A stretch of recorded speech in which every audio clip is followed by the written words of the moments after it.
Welcome back to SAAAC's Fitness Series. Today we will be providing you with tips and tricks on how to work with your child with autism. It'll be a review of all the little reminders to keep in mind when working with your child's fitness program. Think about the role of physical activity in their life. Was it a positive one? Was it a negative one? Or was there one at all? For many of us, just like kids with autism, physical activity is not necessarily something we enjoy. But once we enjoy it, it's a life changer. If the association was negative or there was none at all, you want to make sure to pair lots of reinforcement with physical activity. For example, if a child enjoys playing basketball or dribbling a basketball, when I'm working on overhead presses, I don't use a 4-pound medicine ball, I use the basketball. We start with something they like. So using a basketball, maybe we'll start dribbling, we'll start pairing the activity with something fun that they know. And later on, I can fade that into using a medicine ball and reinforcing them at the end of performing 10 overhead presses with the basketball or a game of basketball. 1, down. Come on. 2, down. Where's down? You need to be down. Down. 3, down. 4, down. Good job, Abhiani. Good job. Another tip to remember is to build a relationship with your child. As a parent, you most definitely have done this already. But as a coach, you need to make sure that your child likes you and wants to come to you to play with you.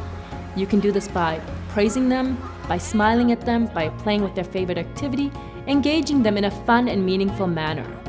It is only once you've built a relationship that they are able to come to you and listen to your instructions. Be a role model. I can't stress how important it is to model the exercise before expecting a child to do it.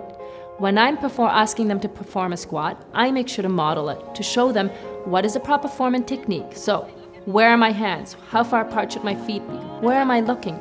All of these things help a child to successfully understand what it is that they're expected to do. Remember, it's okay to go back a few steps in order to move forward. Pay attention to your child. Did they have a long day? Did they have a difficult day with new transitions, new activities? In that case, you might have to take it back a notch. For example, if I have a student who has not slept well the night before, am I expecting them to do their typical 25 jumping jacks, 30 squats, 5-meter bear crawl? Maybe not. Maybe I'll decrease the intensity. I'll bring it back to doing 15 jumping jacks, 10 squats, and maybe a 3-meter bear crawl with breaks inserted in between. As the parent and the coach, it is your responsibility to gauge how your student's doing and how can you set them up for success. And if that means taking it back a notch, do it, because it will help you and help your child. This one is a given but often needed reminder. Be patient. Progress may be slow. Progress may plateau. Progress might not occur. Switch it up. If one activity doesn't work, try another activity. Add variations. Be creative.